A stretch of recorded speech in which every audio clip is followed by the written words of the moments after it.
দিদিকে দিদির মতো থাকতে দাও, দিদি নিজেকে নিজের মতো গুছিয়ে নিয়েছে। দিদিকে দিদির মতো থাকতে দাও, দিদি নিজেকে নিজের মতো গুছিয়ে নিয়েছে। যত দুর্নীতি ছিল সব চাপা পড়ে থাক, আদালতে নষ্ট জীবন।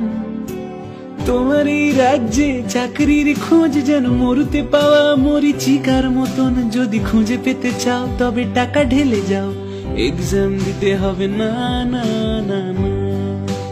আমাকে ইডি তলব করেছে, ইডি যা আমাকে সামান পাঠিয়েছে আপনাকে তো পাঠায়নি। আমার তার উত্তর যা দেওয়ার আমি ইডিকে দিয়ে দেবো। আর আমার পরবর্তী পদক্ষেপ কি আপনারা দেখতে পাবেন। আমি তো কোথাও যাচ্ছি না, সুতরাং পুরোটাই পাবলিক এবং ইতিমধ্যেই এটা সাবজুডি। সুতরাং এই নিয়ে আমার পরবর্তী পদক্ষেপ কি হবে আমি সংবাদ মাধ্যমে না বলবো না, তার কারণ কোর্টে অলরেডি বিষয়টা বিচারাধীন রয়েছে। হ্যাঁ, আমার পরিবারকে আগেও ডাকা হয়েছে।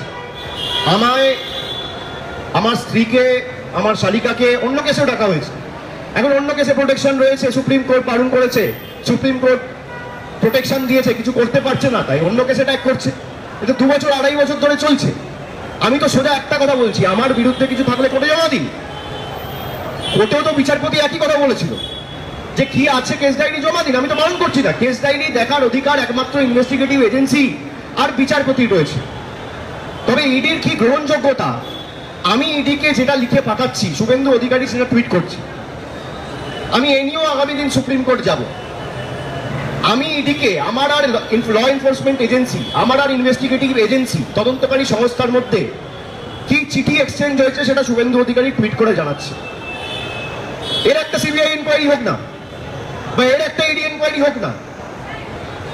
তারা রাজনৈতিকভাবে লড়তে পারছে না। আর বিজেপি যদি ভাবে আমার মা, আমার বাবা, আমার স্ত্রীকে ডেকে আমাকে রাজনৈতিকভাবে দমিয়ে রাখবে, আমার গলা কেটে দিলেও জয় বাংলা বেরোবে। নরেন্দ্র মোদীর কাছে আমি আত্মসমর্পণ করবো না। তার যা জেদ, আমার তার 10 গুণ জেদ।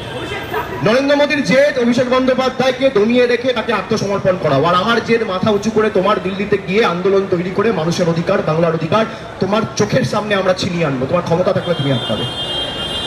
প্রধানমন্ত্রীর যা জেদ তার 10 গুণ জেদ আমার। আমি বলেছিলাম না, পারলে আটকাও, 3 তারিখ যাবো, 4 তারিখ যাবো। কোন তদন্তকারী সংস্থাকে চ্যালেঞ্জ করছি না, ভারতবর্ষের প্রধানমন্ত্রীকে চ্যালেঞ্জ করছি, যার অধীনে এই তদন্তকারী সংস্থা।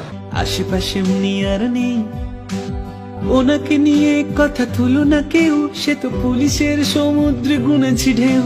ওই কামানের আড়ালেতে সুখেই আছেন, একা রাস্তাতে হাঁটবেন না না না না না না না না না না না না।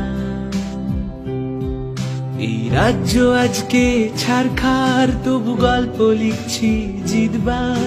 আমি রাখতে চাই না আর তার কোনো অন্য ফুলের কারবার, তাই চেষ্টা করছি বারবার ছাপ্পা ভোট জেতার। তোমার রক্তে আছে স্বপ্ন যত, তারা ভাঙছে রাত্রি দিন নিজের মতো। কখনো সময় পেলে একটু ভেবো, ফেলে আসা বয়সটা কই। হিসেবের ভিড়ে তুমি চেও না ছুতে, সেই ভুলে যাওয়া প্রিয় কোনো প্রেমের হতে। চাকরির খোঁজে তুমি ফুরিয়ে গেছো, স্বপ্নেরা আর ফিরবে না না না না না না না না না না। এই রাজ্য আজকে ছারখার, তবু গল্প লিখছি জিতবার। আমি রাখতে চাই না আর তার কোনো অন্য ফুলের কারবার, তাই চেষ্টা করছি বারবার ছাপ্পা ভোট জেতার।